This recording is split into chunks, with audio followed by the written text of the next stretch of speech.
The morning sun painted the sky orange above New Busan Colony. Captain Lee Nari stood on the observation deck of the security building. She watched the farmers heading to their fields. The rice paddies stretched like green mirrors across the valley. Children ran to school while their parents walked to work in the factories. Nari smiled. This was what peace looked like. After 20 years of military service on dangerous worlds, she had found her home. The colony of 50,000 people lived in harmony. They had built something beautiful on this distant planet. The colony had everything they needed. Dr. Park So-min ran the medical center with skill and care. Her husband Kim Tae-ho designed the water systems that kept the crops growing. Teacher Lim Yun-bi taught the children about Earth and the stars. Farmer Shin Woo-jin grew enough food to feed everyone twice over. Nari checked her morning reports. No crime last night. No accidents. The weather system showed clear skies for the next week. Perfect conditions for the harvest festival next month. She made a note to order extra fireworks from the next supply ship. The communication officer, Yang Sun-ho, called from downstairs.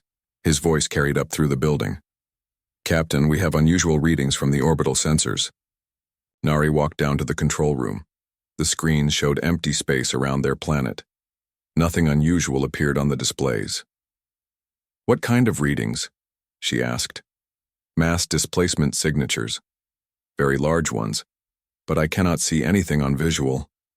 Nari frowned. Their sensors were top quality. They could detect ships from very far away. If something was out there, they should see it. "Run a full diagnostic on all systems." "Already done. Everything works perfectly." The first officer, Lieutenant Yoon Hye-jin, entered the room. She had served with Nari during the border conflicts. Her sharp eyes missed nothing. "Captain, the farmers are reporting strange shadows moving across their fields, but there are no clouds in the sky." Nari felt ice in her stomach. She had learned to trust her instincts during her military years. Something was very wrong. "Sound the alert.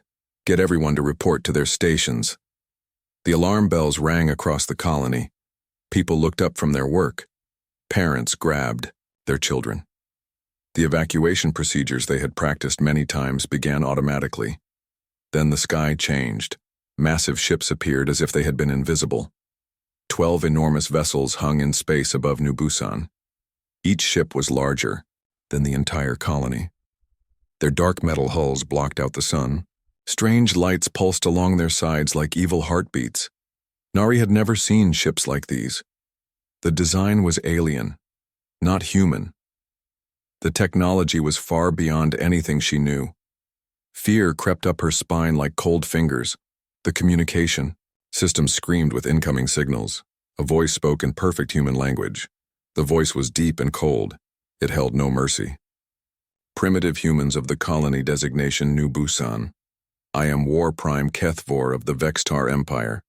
Your species has been evaluated. You will surrender immediately for processing into our labor force. Resistance will result in total extinction. You have one of your time periods called hours to decide." The transmission ended. Silence filled the control room. Everyone stared at the screen showing the alien ships. Nari activated the colony emergency systems. "This is Captain Lee Nari. To all citizens. We are under threat from an alien force. Begin immediate evacuation procedures. All transport ships prepare for emergency departure." She turned to her officers. "How many people can our transport ships carry?" Communications officer Cho Won-sik checked his computers. His hands shook as he typed. "Maximum capacity with emergency. Loading. Maybe 25,000 people. But that means no supplies, no equipment." Nari felt the world crashing around her. 50,000 people lived in New Busan. The transports could only save half. The rest would be left behind with no way to escape. "Captain?" Lieutenant Yoon said quietly. "The alien ships are moving into attack positions." On the screens, the massive vessels spread out above the colony. Weapons ports opened along their hulls. Energy began building in the alien guns. The air itself seemed to vibrate with power. Nari made the hardest decision of her life. Load the transports with children first, then families, then anyone who can help rebuild somewhere else. Medical staff, engineers, teachers. "What about the rest of us?" asked Sergeant Kang Min-soo from the doorway. The old soldier had served in 3 wars. His face was calm, but his eyes were sad. "We stay. We protect those who cannot leave until the transports get away." Outside, the first transport ships lifted off from the landing pads. Parents who could not fit said goodbye to their children. Husbands kissed wives they might never see again. The lucky ones pressed their faces to the small windows as the ships rose toward the stars. The alien weapons fired. Beams of pure energy struck the defense stations around the colony. The shields Nari had trusted to protect her people lasted 3 seconds. The defense turrets melted like ice in fire. Buildings collapsed as the ground shook. Nari watched her world die around her. But the transport ships kept rising. Some made it to space and jumped to hyperspace. Others exploded under alien fire. She counted 12 ships that escaped. Maybe 15,000 people saved. The last transport pilot called on the radio. "Captain, there is room for 50 more. We can wait." Nari looked around the control room. Her officers stared back at her.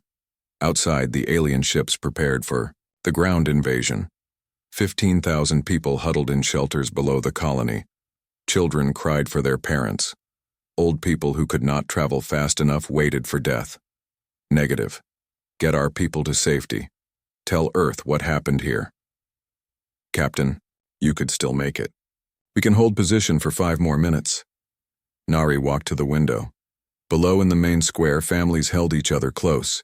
These were her people, her responsibility. She had sworn an oath to protect them. "Launch immediately. That is an order." The last transport ship disappeared into space. Nari stood alone in the control room as the alien landing craft descended like falling meteors.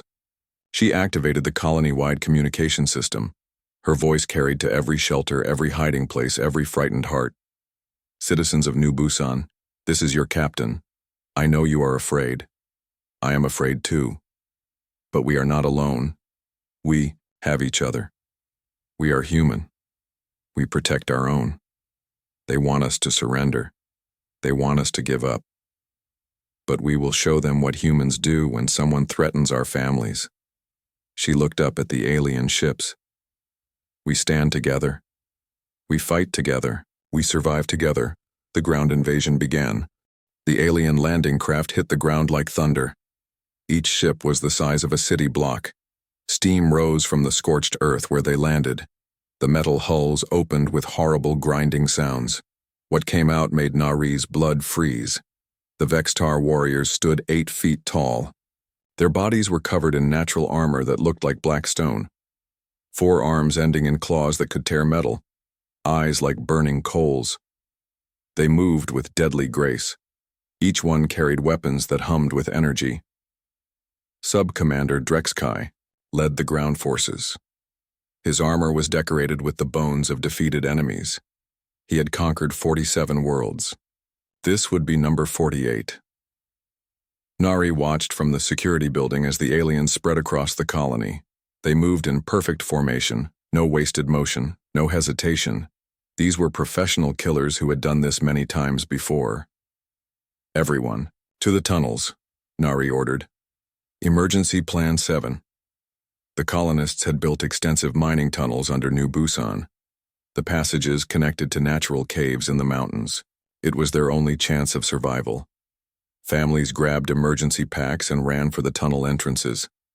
Nari made sure the civilians escaped first. She was the last to enter the underground passages. Behind her, alien weapons began destroying the surface buildings. The home she had loved for 5 years turned to burning ruins. In the tunnels, Nari found her remaining officers. Lieutenant Yoon Hye-jin had been a sniper in the military. Her calm eyes showed no fear. Sergeant Kang Min-soo knew explosives better than anyone in the colony. Corporal Oh Jae-sung could make radios work with spare parts and wire. "How many people made it down here?" Nari asked. 15,043, Oh Jae-sung reported, including 400 children under age 10. Nari nodded. These were her people now. Her responsibility. She would not let the aliens take them. The tunnels were dark and cold. Emergency lights cast strange shadows on the rock walls. Children cried softly. Parents whispered comfort they did not feel. Old people sat quietly, knowing they might never see sunlight again. But humans adapt. That is what makes them special. Mechanic Choi Sung-ho began studying the mining equipment left in the tunnels. Captain, I can make bombs from the explosive charges we use for mining. Not fancy, but they will hurt anything that steps on them. Teacher Lim Yoonbi spread out maps of the tunnel system. I helped survey these caves 5 years ago. I know every passage, every hiding place. The aliens will get lost down here. Farmer Shin Woo-jin opened his emergency pack. I brought seeds and growing supplies. We can grow mushrooms and tunnel vegetables. We will not starve. Above ground, the aliens began their systematic search. They had done this before. Find the hiding survivors. Kill them quickly to break the spirit of those still hidden. Standard procedure for the Vex-Tar Empire. The thermal scanners found the first group hiding in basement shelters, an elderly couple named Han Dong-sik and Bai Youngja. They had been married 50 years. They held hands as the aliens surrounded them. Drexkai killed them with his energy weapon. The other aliens recorded their screams for broadcast to the tunnels. Fear was another weapon, but Nari had cut the communication lines. The broadcast never reached the survivors. On the second day, Nari led a scouting mission to the surface. She needed to understand how the aliens operated. What she saw made her angry instead of afraid. The Vex-Tar were efficient but predictable. They followed strict patterns, search grid by grid, report back to command every hour, never split up into groups smaller than 5 warriors. They are like machines, she told her officers. They do the same thing every time.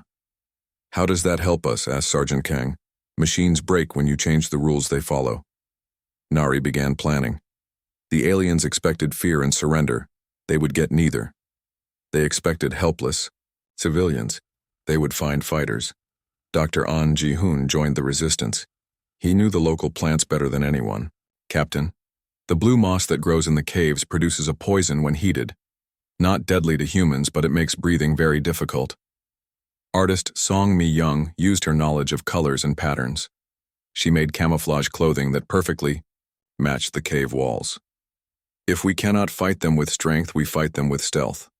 Chef Ryu Byung-ho found ways to make nutritious meals from cave fungi and stored supplies. We eat, we stay strong, we survive longer than they expect. The first attack came on the 3rd day. 6 Vex-Tar warriors entered the tunnel system. They expected to find frightened humans hiding in the dark. Instead, they found a carefully planned ambush. Nari had positioned her people at 3 choke points in the tunnels. Sergeant Kang had placed explosive charges at the ceiling supports. Lieutenant Yoon waited with a stolen alien weapon. The civilians hid the power cables that Oh Jae-sung had rigged. The aliens advanced in perfect formation. Their thermal scanners showed no human heat signatures. The camouflage worked perfectly. When the first warrior stepped on Kang's hidden explosive, the tunnel ceiling collapsed. Rock crushed 2 aliens instantly. The others raised their weapons but found no targets.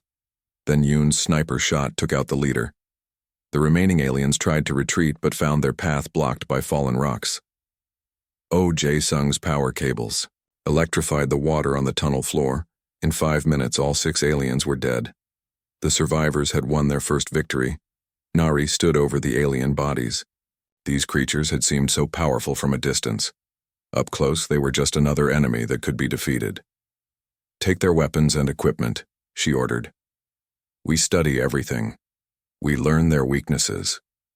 Young programmer Kim Do-hyun examined an alien communication device. Captain, their radio signals use a pattern I recognize. It is like the puzzle games I play. I think I can understand their messages. News of the victory spread through the tunnels. People began to hope. Children stopped crying.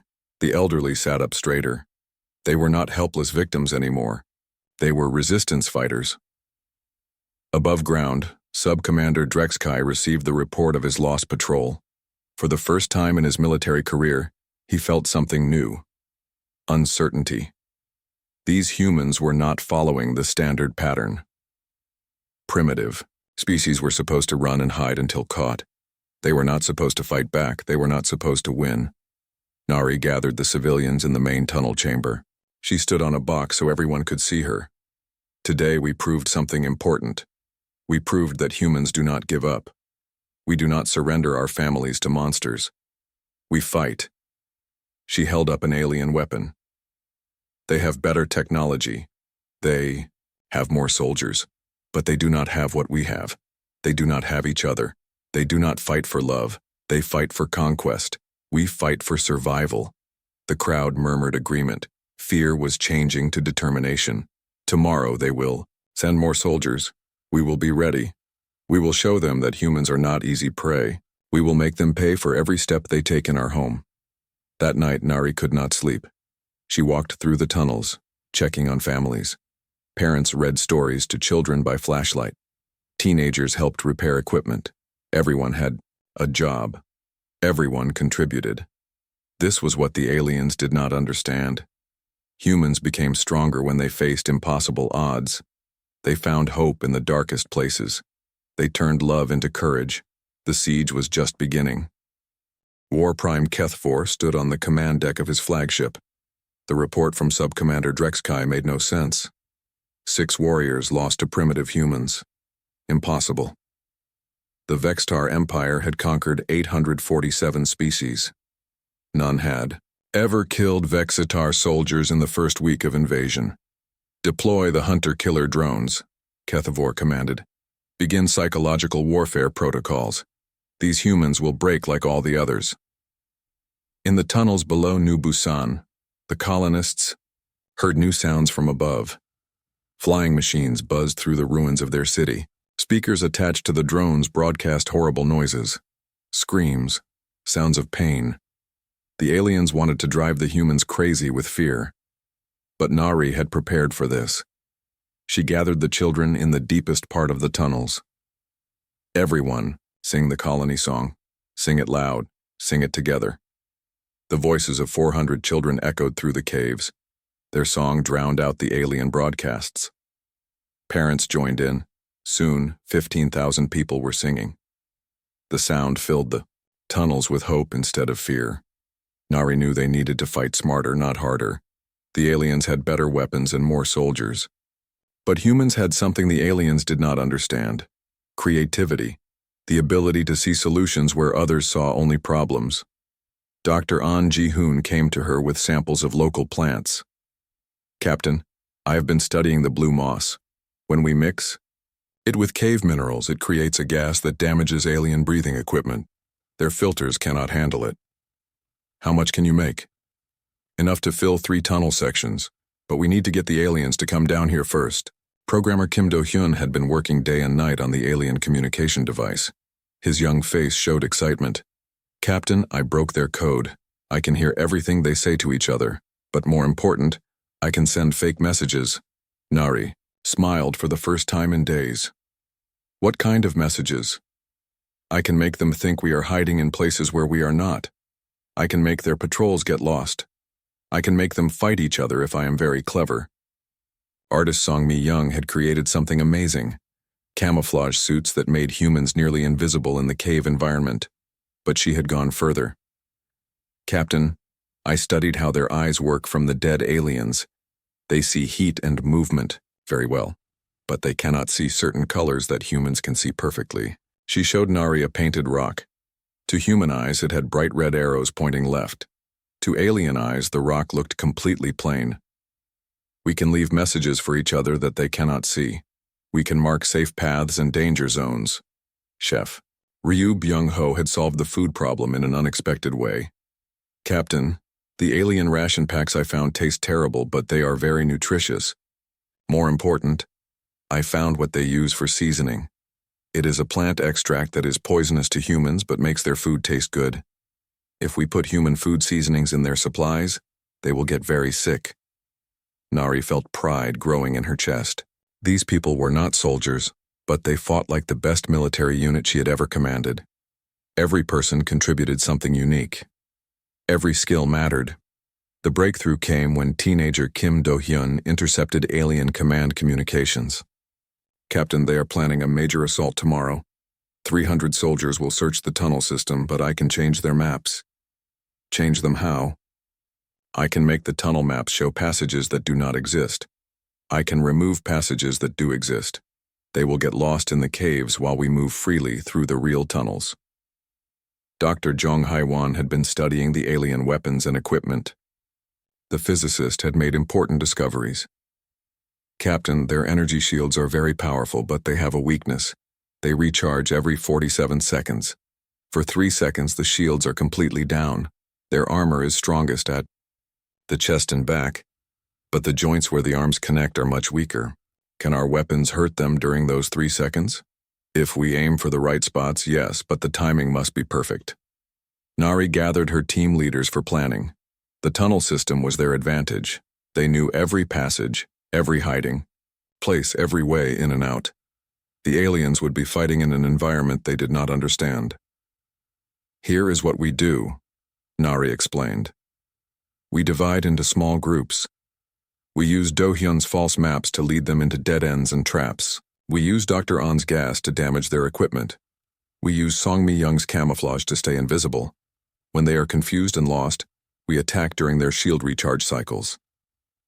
The next morning brought the largest alien ground assault yet. 300 Vextar warriors entered the tunnel system. They carried advanced scanners and heavy weapons. Sub-Commander Drexkai led them personally. He was tired of these primitive humans embarrassing his forces, but the humans were ready. The first alien patrol found themselves in a tunnel that should have led to the main human hiding area. Instead, it led to a dead end filled with Dr. On's poison gas. Their breathing equipment began to fail. In the confusion, Lieutenant Yoon's sniper team attacked during the shield recharge cycle. 5 aliens died before they could retreat. The second patrol followed their maps to a tunnel junction, but the junction did not exist. They found themselves trapped in a cave with no exits. Sergeant Kang's explosives brought down the ceiling. Rock buried the entire patrol. By noon, Sub-Commander Drexkai had lost 60 warriors. He had never seen anything like this. The humans seemed to know exactly where his forces would be. They attacked and disappeared like ghosts. His scanners showed heat signatures that led to empty caves. How are they doing this? He demanded over the radio. Do-hyun smiled as he intercepted the transmission. He sent back a fake message that appeared to come from another alien patrol. Humans have unknown technology. Request immediate support at Tunnel Section 7. Drexkai sent 50 more warriors to Tunnel Section 7. They found nothing but more poison gas and explosive traps. The humans rescued their first prisoners that day. Nurse Yang Sun-hee had volunteered for the most dangerous job. She crawled through maintenance tunnels to reach the alien holding area. 3 colonists had been captured during the surface fighting. Old farmer Pak Min-ho, shopkeeper Lee Jin-suk, and young mother Ko Yeon-seo with her baby Irin. Yang Sun-hee drugged the alien guards with medicine that made them fall asleep. She led the prisoners back through tunnels so small that the large aliens could not follow. When they reached safety, the rescued colonists wept with joy, but Yang Sun-hee surprised everyone. She had also treated the wounds of an injured alien guard. He was hurt and afraid, she explained to Nari. I am a nurse. I help people who are hurt. Nari stared at her. You helped one of them? They are trying to kill us. He was not trying to kill anyone right then. He was just hurt and scared. Hurt. Maybe if they see we are not monsters, some of them will remember that war does not have to be about hate. By evening, the alien assault had failed completely. They had lost 120 warriors and rescued 0 human prisoners. The humans had saved their own people and learned valuable information about alien tactics. War Prime Kethfor received the reports with growing anger and confusion. These humans were fighting like no species he had ever encountered. They did not follow any known patterns of resistance. They seemed to anticipate every move his forces made. Sir, his communications officer reported, we are receiving strange radio signals from the surface. The humans appear to be broadcasting their success to other human worlds. Kethfor felt something he had never experienced before. Fear. Not fear of death, but fear of failure. If word spread that humans could defeat Vextar forces, other species might try to resist. The Empire could face rebellions across the galaxy. In the tunnels, Nari looked at her tired but victorious people. They had proven something important today. Superior technology could be defeated by superior thinking. Stronger enemies could be beaten by smarter tactics. Today we showed them that humans do not fight the way they expect, she told the gathered colonists. We do not stand in lines and shoot at each other. We think, we adapt. We use our minds as weapons. She held up a piece of alien equipment. Every day we learn more about them. Every day we become more dangerous to their plans. They came here expecting easy victory. Instead, they found the most dangerous thing in the galaxy. Humans who refuse to give up. The war was far from over, but the humans had found their strength. War Prime Kethvor had reached his limit. The humans had made him look weak in front of the Vextar High Command. His warriors whispered about the impossible defeats. Some even questioned whether humans might be more dangerous than they appeared. Enough, Kethvor snarled to his officers. Deploy the atmospheric processors, we will make the air itself kill them. The massive machines descended from the alien ships like falling mountains. Each processor was larger than a city building. They landed around New Busan and immediately began changing the planet's atmosphere. The air that humans needed to breathe was being replaced with gases that would poison them in 72 hours. Nari felt the change immediately. The air in the tunnels became harder to breathe. Children began coughing. Old people struggled for each breath. The aliens had found a way to kill everyone without risking more of their own soldiers. Dr. Park So-min examined the youngest victims. Baby Aaron could barely breathe. Her mother, Ko Yun-seo, held her close, tears streaming down her face. Captain, Ko Yun-seo begged, please, call them on the radio, surrender, save the children. They are innocent. They do not deserve this. Nari felt the weight of every life pressing down on her shoulders. 15,000 people looked to her for answers she did not have. The alien machines were too heavily guarded to attack. Their ships in orbit were unreachable. In 3 days, everyone she had sworn to protect would be dead. But the colonists refused to despair. They had learned something important about themselves.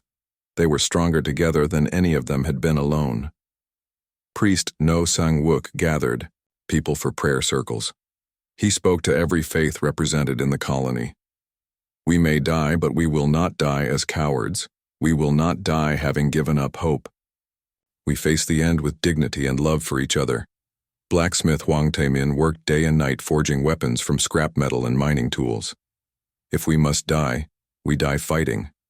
We make them remember that humans do not go quietly. Librarian Seo Hana shared stories from Earth's military history. Tales of impossible last stands and heroic sacrifices. Humans have always faced death with courage.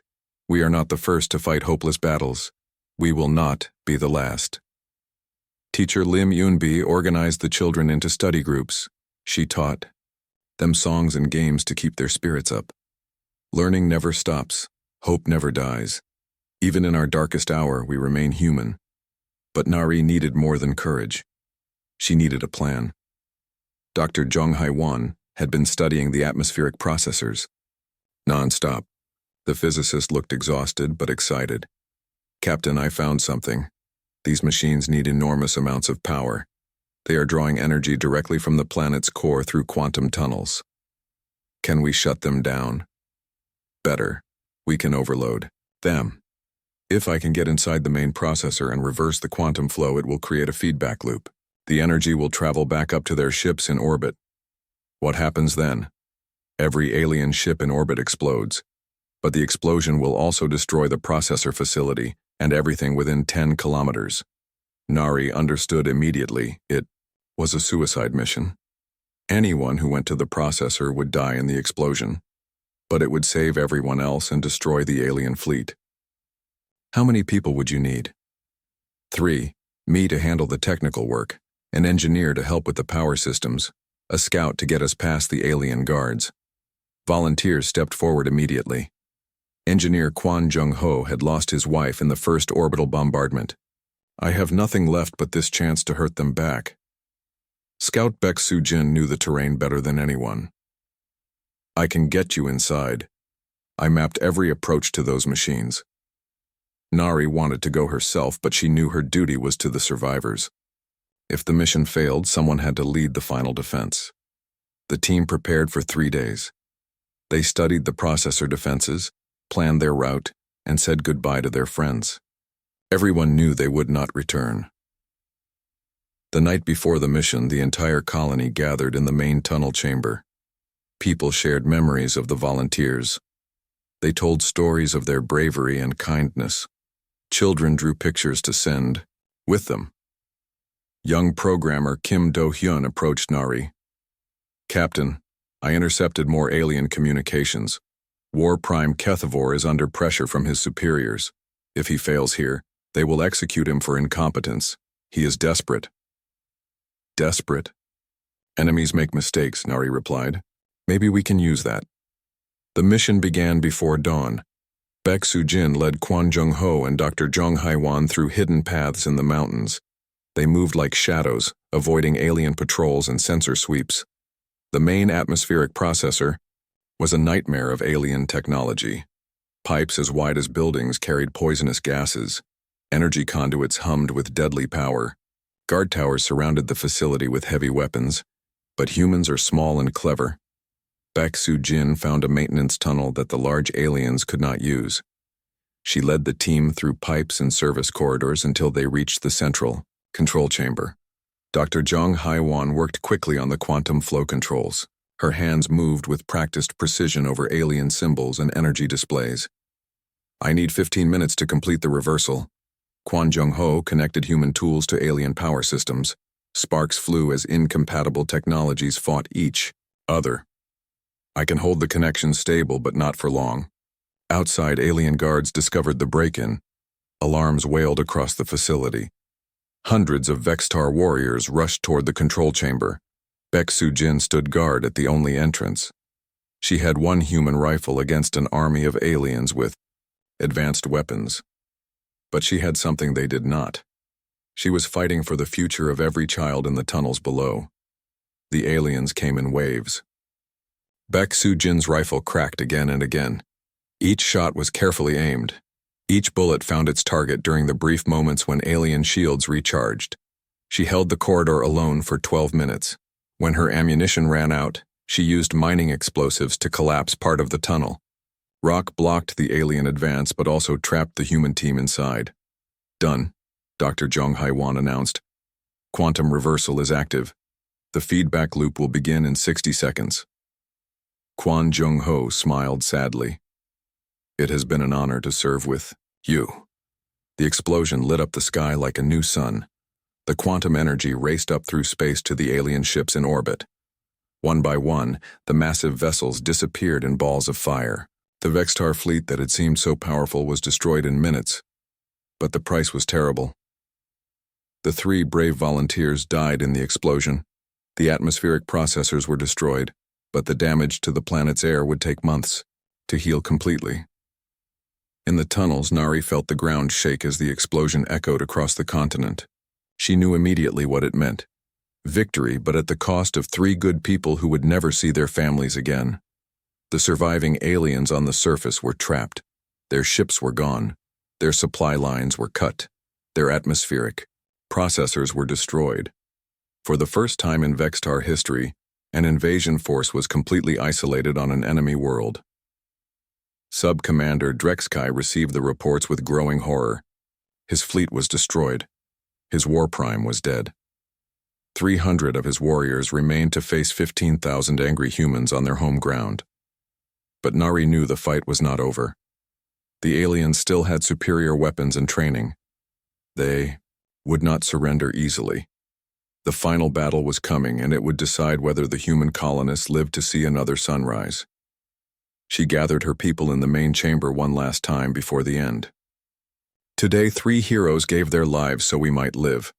Kwon Jung-ho, Dr. Jong Hai-wan, and Baek Soo-jin will be remembered forever. Their sacrifice destroyed the alien fleet and gave us this chance."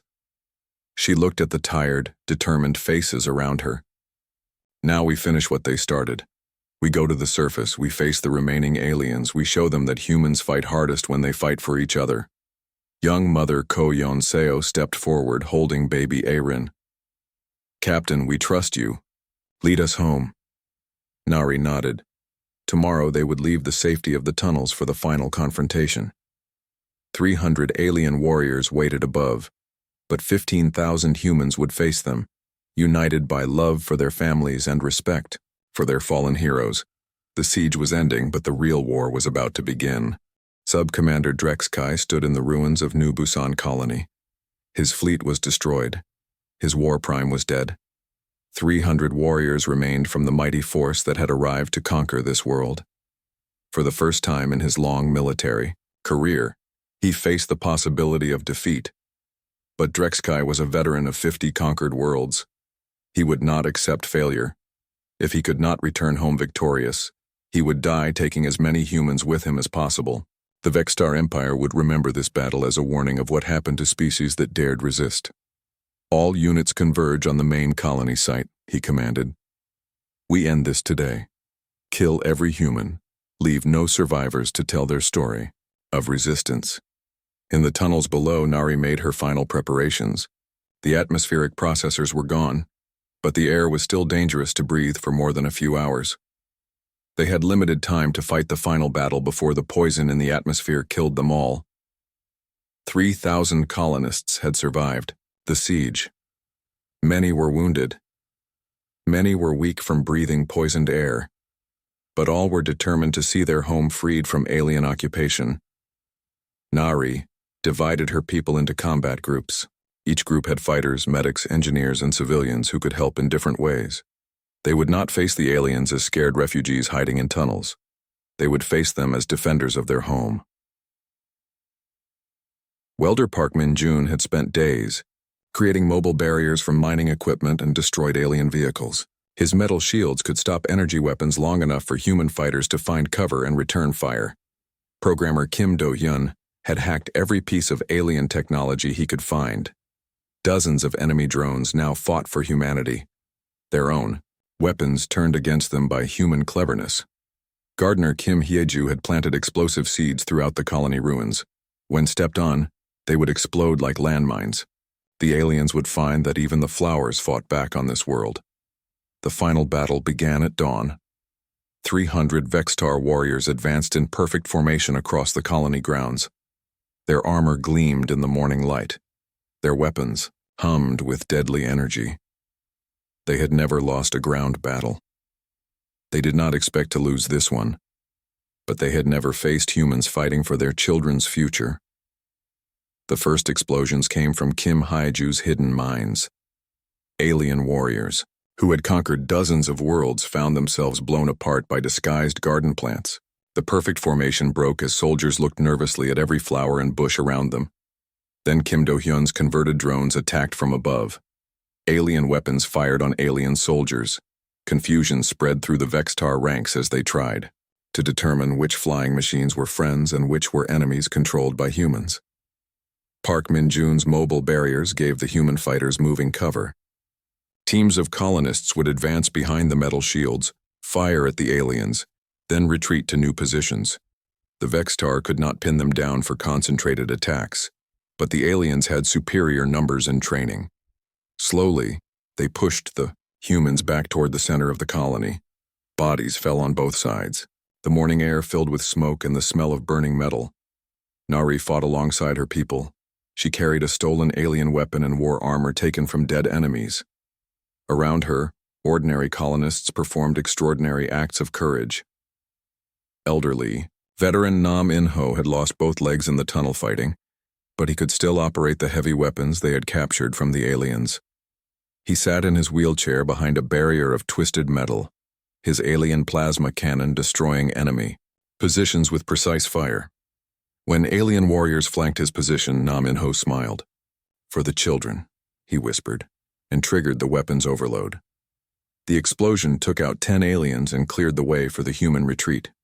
Young Dr. Yu Ji-min ran through the battlefield treating wounded fighters. Energy blasts lit up the sky around her, but she never stopped helping the injured. She saved human lives, and when she found wounded aliens, she helped them too. "Why do you heal our enemies?" asked wounded fighter Song Dae-ho. "Because that is what humans do," Yu Ji-min replied. We remember that every life has value, even in war. The battle raged for hours. The humans fell back to their final defensive position in the colony's central square. 300 fighters remained from the 3,000 who had started the day. They were surrounded by alien forces with nowhere left to retreat. Sub-Commander Drexkai approached under a flag of truce. His armor was damaged. His forces had taken heavy casualties, but he still commanded enough warriors to overwhelm the remaining humans. Captain Lee Nari, he called across the battlefield. I offer you terms. Surrender now, and I will allow the children to live as slaves. Continue fighting, and I will kill everyone. Nari stepped forward to meet him. She was covered in dust and alien blood. Her armor was cracked, but her eyes burned with unbreakable determination. Sub-Commander Drexkai, she replied, I offer you different terms. Leave our world now, and we will allow you to live. Stay, and we will kill every one of your warriors. Drexkai laughed. You have 300 fighters left. I have 200 seasoned warriors. Your weapons are inferior. Your position is hopeless. How can you threaten me? Nari smiled. Because you still do not understand what you are fighting. You think you face 300 desperate humans. You are wrong. You face the fury of every parent who ever protected a child, the love of every person who ever died for their family, the courage of every human who ever stood against impossible odds. She raised her weapon. We are not just fighting for ourselves. We fight for every species you have enslaved, every world you have conquered, every life you have destroyed. Today the galaxy learns that the Vextar Empire can be defeated. The final assault began with renewed fury. Alien warriors charged the human positions with everything they had left. Energy weapons lit up the square like lightning. The ground shook with explosions. But something extraordinary happened. The story of New Busan's resistance had spread across human space through emergency broadcasts sent by communications expert Cho Won-sik before the final battle. The colonists were not fighting alone anymore. Human ships began arriving in orbit. Not military vessels, but cargo ships, passenger transports, and mining craft. Volunteers from across human space had come to help. They could not land in time to join the ground battle, but they could provide orbital support. The first missile strikes came from converted cargo haulers. The aliens looked up in shock as human civilian ships rained fire down on their positions. Freighter captains who had never fired a weapon in their lives became warriors to save the New Busan colonists. But the real turning point came when Nari faced Sub-Commander Drexkai in personal combat. The alien commander was stronger, faster, and better armed. His energy sword cut through her stolen alien weapon like paper. You fought well, human, Drexkai said as he prepared the killing blow. But courage is not enough against superior force. Nari looked up at him, blood running down her face. You are right about one thing. Courage alone is not enough, she smiled. That is why we also have love. The explosion that followed was heard across the colony. Demolitions expert Jang Soo-ho had rigged Nari's armor with enough explosives to level a building. She had carried the bomb into close combat, knowing it would kill them both. Nari and Drexkai died together in the blast, but the alien commanders, death broke the spirit of his remaining warriors. They had followed him across the galaxy. Without their leader, they began to retreat. Lieutenant Yoon Hye-jin took command of the surviving humans. For Captain Nari, she shouted. For New Busan, for humanity. The final charge swept across the square. Humans armed with improvised weapons and unbreakable determination overwhelmed the demoralized alien forces. The few surviving Vextar warriors surrendered rather than face complete annihilation. By evening, the Battle of New Busan was over. 1,500 humans had died defending their home, but they had achieved something thought impossible. They had defeated a Vextar invasion force and saved their world. As the first transport ships landed with medical supplies and reinforcements, the survivors gathered around the crater where Nari had made her final sacrifice. She had kept her promise. The aliens had not taken them, not while she breathed. Young mother Ko Yeon Seo held baby Aaron close. The child was breathing clean air again.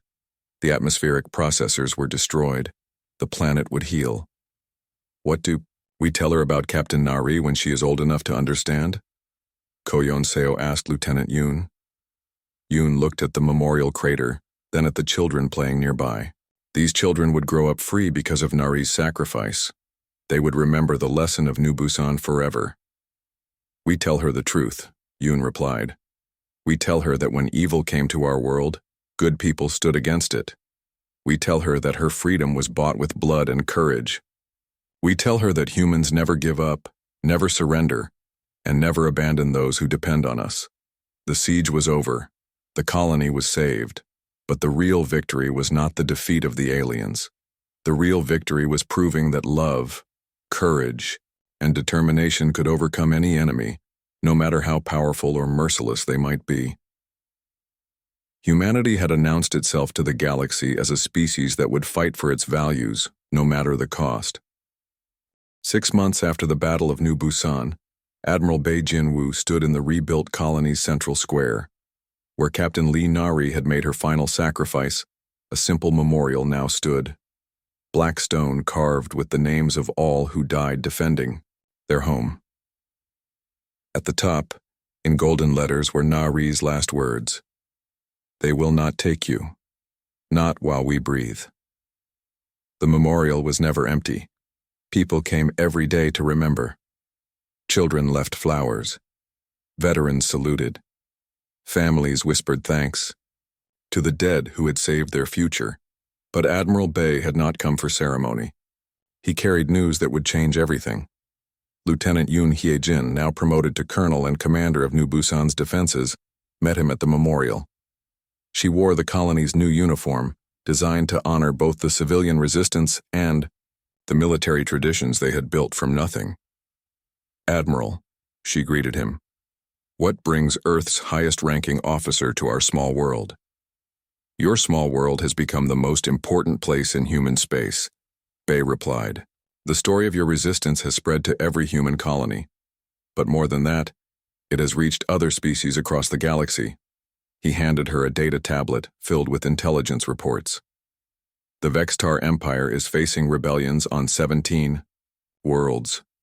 Species they conquered decades ago are fighting back, using tactics they learned from studying your battle. The Grithians broke free from Vextar occupation last month. The Zenthari destroyed an entire Vextar fleet using converted mining ships just like your civilian volunteers did. Yoon read the reports with growing amazement.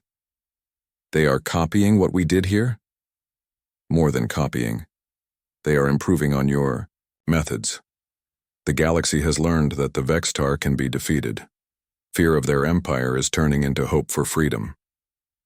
Admiral Bei walked to the memorial wall and read the names carved there. But there is more. The Vextar High Command is in chaos. War Prime Kethavor's death was not just a military loss. It was a psychological shock that shattered their belief in their own invincibility. He turned to face the rebuilt colony around them. New buildings rose where alien weapons had once left ruins. Children played in parks where battles had raged.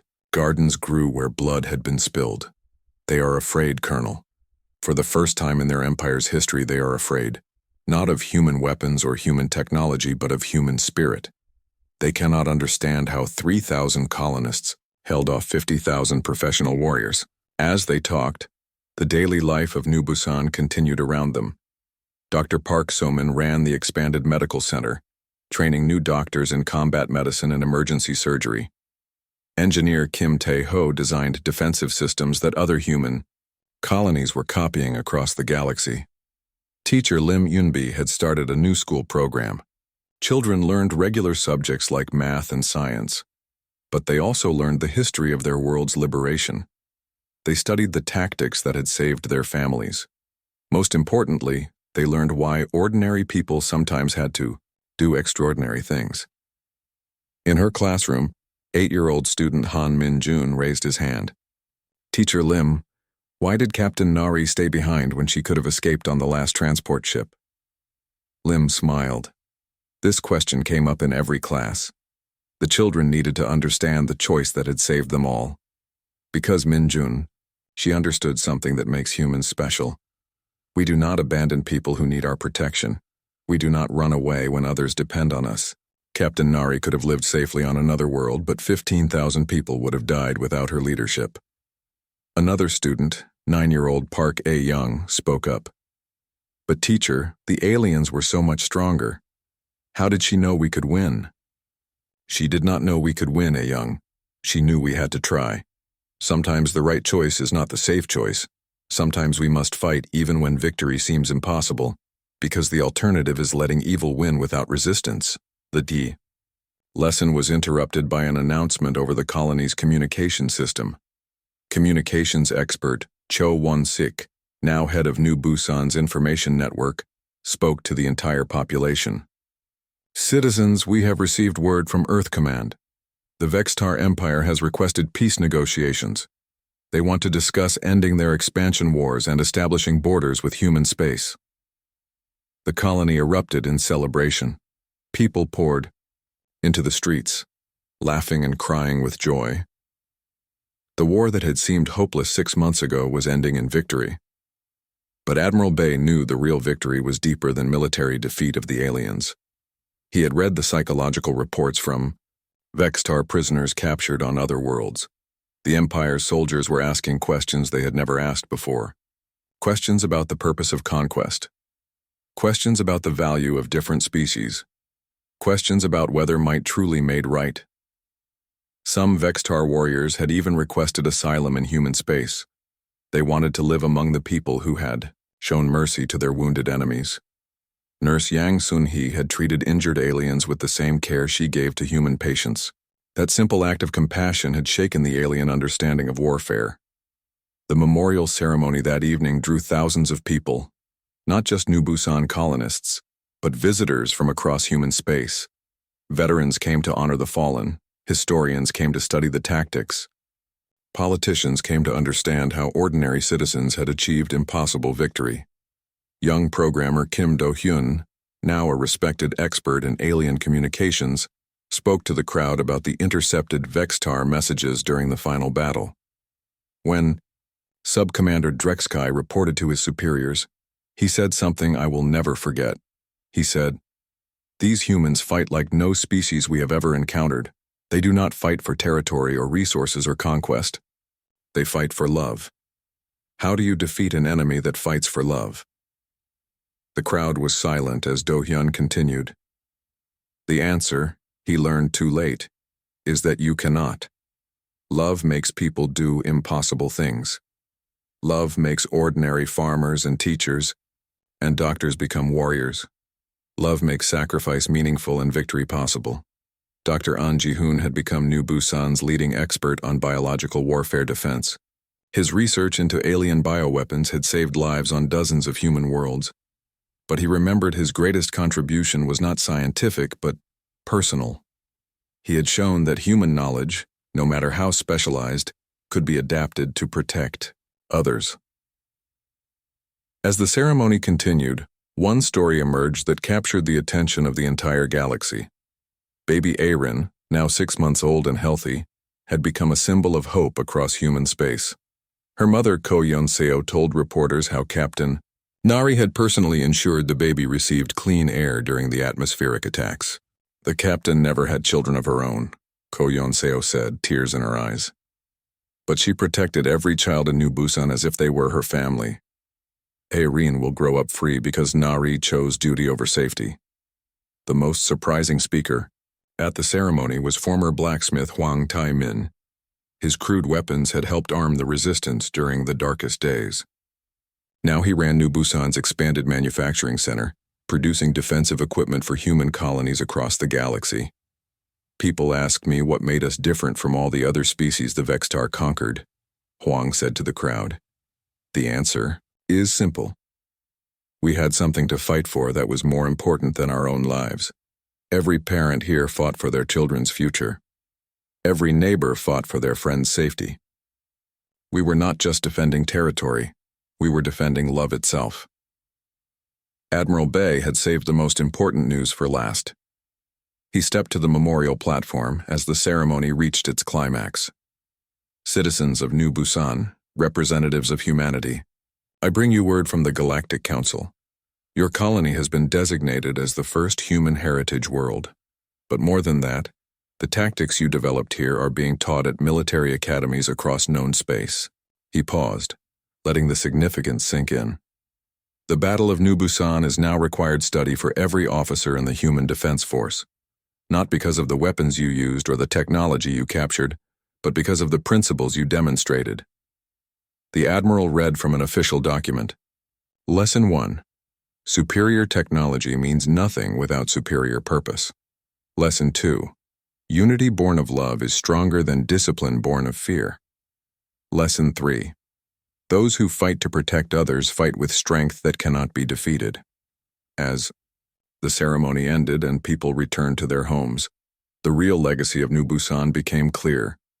It was not just that humans had defeated a superior enemy. It was that they had done so while maintaining their humanity. They had shown mercy to enemies. They had protected the innocent. They had chosen sacrifice over survival. Across the galaxy, other species were learning these lessons. The Grithian rebellion had succeeded not just through military tactics copied from New Busan, but through the same spirit of mutual protection. Former enemies worked together when they understood they shared common hopes for their families. The Centauri had gone further. They had offered amnesty to Vextar soldiers who laid down their weapons. Many aliens had accepted, choosing to help build rather than destroy. The idea of redemption, of former enemies becoming friends, spread from world to world. Colonel Yoon, will there be more wars like this one? Yoon knelt to meet his eyes. There might be, Minjun, but if there are, remember what Captain Nari taught us. Sometimes good people must fight to protect others. When that happens, we fight not with hate, but with love. We fight not to destroy, but to defend. Will I have to fight someday? I hope not. But if you do, remember that the strongest weapon any human carries is not made of metal or energy. It is made of caring for others more than yourself. That weapon has never been defeated, and it never will be. The boy nodded solemnly and returned to his friends. They finished placing their flowers and walked home through streets lit by warm yellow lights. Their footsteps echoed off buildings that had been rebuilt stronger than before. Above them, the stars shone down on a galaxy that was learning to hope again. The Vextar Empire, once the terror of known space, was crumbling as world after world chose freedom over slavery. Other predatory species were reconsidering their expansion plans as they watched the impossible become reality. But the real victory was quieter and more personal. It was in the laughter of children who played without fear. It was in the gardens that grew where battles had raged. It was in the memory of ordinary people who had chosen to do extraordinary things when their neighbors needed protection. Captain Lee Nari's final message, found in the colony's emergency records, was now broadcast across human space every year on Liberation Day. We are not the strongest species in the galaxy. We are not the smartest or the most advanced. But we are the ones who stand between evil and the innocent. We are the ones who choose love over fear, sacrifice over safety, hope over despair. We are human. And in the end, that is enough to change the universe. New Busan had become more than a colony. It had become proof that courage, love, and determination could overcome any darkness. The galaxy was a better place because 15,000 ordinary people had refused to surrender when surrender seemed like the only choice. The legacy of their courage would shine among the stars forever.